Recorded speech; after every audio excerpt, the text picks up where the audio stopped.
What if I told you that the moment you admit you don't have all the answers is the moment your team starts trusting you more? Sounds backwards, doesn't it? Hey, friends. Thanks for joining today on Reading with Bill. I'm Bill Martin, your personal leadership coach, and this is where biblical wisdom can transform your leadership approach. So last week, we talked about the character foundation, those three pillars of integrity, consistency, and authenticity, that those create this unshakable trust. Today, we're diving deeper into how that foundation gets expressed through something most leaders struggle with: transparency. This is episode 2 of our series, The Trust Foundation, a Leadership Essential. And we're exploring trust through transparency, the power of vulnerable leadership. Here's what I've observed in over 20 years of HR and leadership. Most leaders think they need to project perfection. I've got it all together. They believe that admitting mistakes or showing uncertainty will just undermine their authority. But here's the reality. Your team already knows you're not perfect. They see the decisions that don't work out. They notice when you're stressed or maybe just uncertain. Question isn't whether they know you're human. It's whether you're going to acknowledge it. And when you don't acknowledge it, when you try to maintain that perfect image, you create distance. Your team starts managing the situation instead of partnering with you. They tell you what they think you want to hear instead of what you need to hear. The solution? Intentional vulnerability. And that's exactly what we're unpacking today. So let's start with God's wisdom in the Bible on this topic. Turn with me to James chapter 5, and we're going to look at verse 16. And it says, "Therefore, confess your faults to one another and pray for one another, that you may be healed. Prayer of a righteous person is powerful and effective." Notice something powerful here. Confession leads to healing. When we're transparent about our struggles and mistakes, it doesn't weaken us. It actually creates the opportunity for restoration and growth. But James isn't telling us to overshare or dump all our problems on others. This is about intentional, purposeful transparency that serves the greater good. Now, that's always good to get direction from the Bible.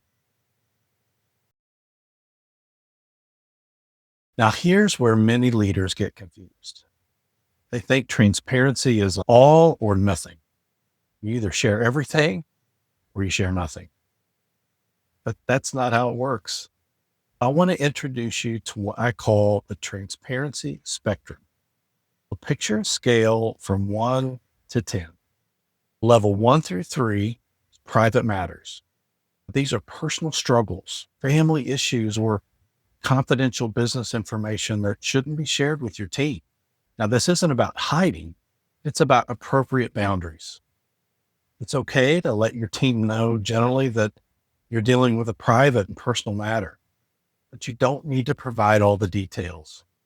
For instance, if you're dealing with a family health crisis, it's okay to share, "Hey team, appreciate some space and grace right now. My family is going through a tough health situation." But avoid taking 20 minutes to share the details of the last report from the doctor's appointment. Honestly, that's not something your team needs to carry.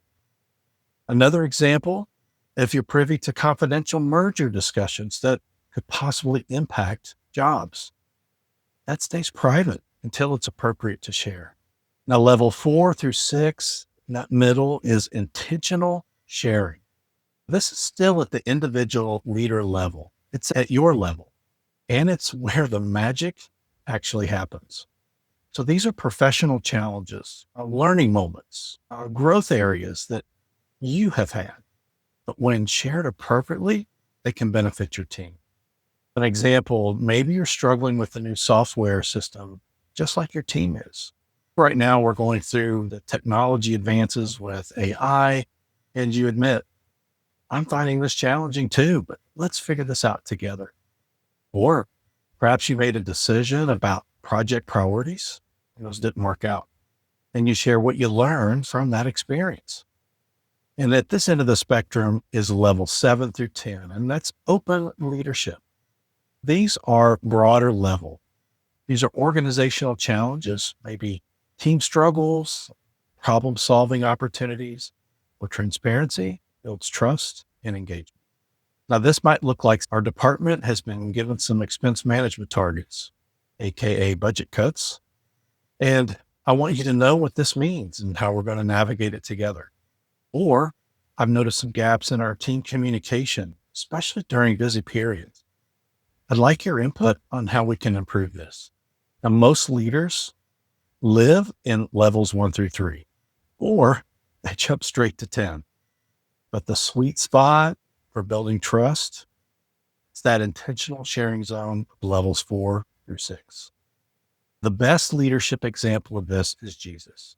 He operated beautifully in this space. He shared his mission challenges with his disciples. He admitted when he was tired and needed time alone. He explained his decision-making process, but he also maintained appropriate boundaries about timing and information they weren't ready for. The key is intentionality.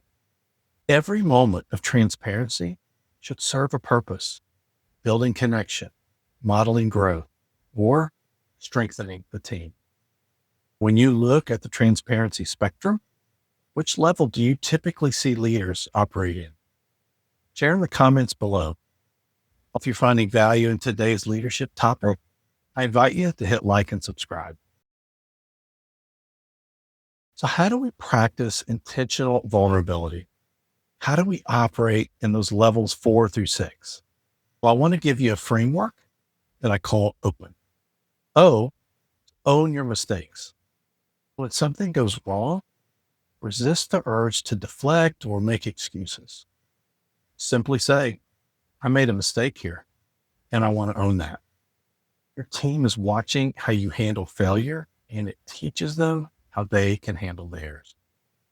P is provide context. Help your team understand the why behind their decisions, especially when they don't work out. Here's what I was thinking when I made this choice. Now, this isn't about justifying, but it's about learning together. E is explain the lessons learned. Turn your mistakes into teaching moments. So here's what I learned from this situation. Or if I face this again, here's what I do differently. You're modeling continuous growth. And N is navigate forward together. This is crucial. Don't just confess and walk away. Engage your team in the solution. How do we move forward from here? Or what would you do in this situation? You're building a partnership, not just admitting fault. Remember, the goal isn't to become your team's therapist or to overshare personal struggles. But here's the goal on this. Create an environment where growth is valued over perfection and learning is celebrated over hiding mistakes. Here's my challenge for you this week. Have one vulnerable conversation with your team. Maybe it's owning a recent mistake using the open framework. Maybe it's sharing a professional challenge you're working through and asking for their input. Or maybe it's simply admitting, I don't have all the answers on this one, but here's how we're going to navigate this together. Start small. Remember, this is about intentional vulnerability, not oversharing. Pick one area where transparency could build connection and trust with your team. If you're ready to build deeper trust as a leader, but you want a structured approach to understanding your leadership foundation, I have a free values-based leadership assessment. Now, your values are the anchor of your character and the foundation of authentic leadership. Click in the link in the description to get this free resource. I'd love to share it with you. Friends, thank you for joining today on Leading with Bill. Remember, trust in the Lord with all your heart. We'll see you next time.